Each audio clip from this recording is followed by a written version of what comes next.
একটা new recipe করে দেখাবো। ফার্স্ট টাইম আজকে আমি একটা রান্নার ভিডিও করছি, সেটা তোমাদের কেমন লাগলো সেটা জানা। কি সুন্দর তাই না? চলো তাহলে রান্নাটা চটপট। আমি পটল ছাড়িয়ে নিচ্ছি। পটল ছাড়ানোর পরে যা যা লাগবে সব কিছু তোমাদের দেখাবো, দেখতে থাকো, কোনো ভিডিওটা স্কিপ করো না, দেখতে থাকো। ভালো লাগলে লাইক শেয়ার কমেন্ট করে দিও। এইটা আরেকটা উপকরণ, এটা হচ্ছে ময়দা, একটু নুন দিয়ে মাখিয়ে রেখেছি। কিছুটা লঙ্কা পেস্ট করে নেব, দেখো ধুয়ে নিলাম। তোমরা চাইলে কমও দিতে পারো, বেশি দিতে পারো। আমি একটু লঙ্কা খেতে ভালোবাসি, একটু লঙ্কা বেশি দিলাম। তো মশলাগুলো সব করে নিয়েছি, পুরো মশলা আছে এখানে, পেঁয়াজ রসুন আর আদা বাটা আছে, পেঁয়াজ কুচি আছে, আর জিরে গুঁড়ো ধনিয়া গুঁড়ো এগুলো করা আছে। এবার প্যানে আমি তেল গরম করে নিলাম। তেল গরম করে নিয়ে পটলগুলো ভেজে নেব।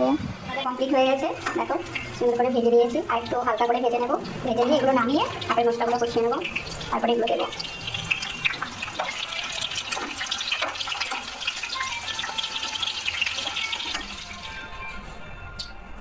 একটু জিরে দিয়ে দেবো, গোটা জিরে। গোটা জিরে দেওয়ার পরে পেঁয়াজ কুচি,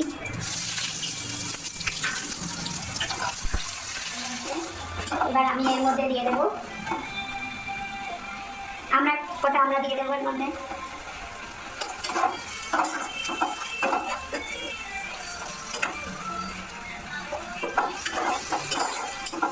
তোমরা এটা না দিতে পারলে হালকা করে ওই টক দই দিয়ে দেবে। তোমার মশলা কষানো হয়ে গেছে, এবার ওই হালকা করে একটু জল দিয়ে দেবো। মশলা কষে এসছে, বুঝতেই পারছো যে মশলাটা কষানো সুন্দরভাবে হয়ে গেছে। এখন আমি আমার ওই ফেভারিট মশলাটা একটু দিয়ে দেবো, এটা দিয়ে দেবো। এতে ধনিয়া গুঁড়ো, জিরে গুঁড়ো আর গরম মশলা আছে। এবার এই মশলাটা কষানো দিয়ে আমি এখানে পটলগুলো ভেজে রেখেছিলাম আগে থেকে, সেই পটলগুলো দিয়ে দিলাম। এই পটলগুলো এবার সুন্দরভাবে এখানে কষিয়ে নেবো। কেউ ভিডিওটা স্কিপ করো না, ভিডিওটা দেখতে থাকো। ভালো লাগলে আমাকে কমেন্ট করো, আমি আরো সুন্দর সুন্দর রান্না তোমাদের দেখাবো। আজকে এটা দিয়ে শুরু করলাম, পটল দিয়ে। দেখি তোমাদের রিয়াকশন কেমন, তারপরেই আমি রান্না দেখাবো তোমাদেরকে। তো দেখো সুন্দরভাবে পটলগুলো আর মশলাগুলো একদম অ্যাডজাস্ট হয়ে গেছে। এবার আমি জল দিয়ে দেবো, টক কালার বানিয়ে যেটা আমি রেখেছিলাম। সুন্দরভাবে এটা আমি মেখে রেখেছিলাম, ছোটো ছোটো লেচি করে দিয়ে দিলাম। তো ফাইনালি আমার রেসিপি পারফেক্ট। তো চলো এবার টেস্ট করে দেখাই কেমন হলো। দেখো কি সুন্দর টোপা টোপা হয়ে রয়েছে, দেখো।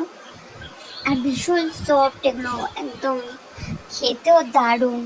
একদম সহজ পদ্ধতিতে বানানো, তোমরাও বাড়িতে ট্রাই করে দেখো, কেমন লাগলো আমাকে জানিও।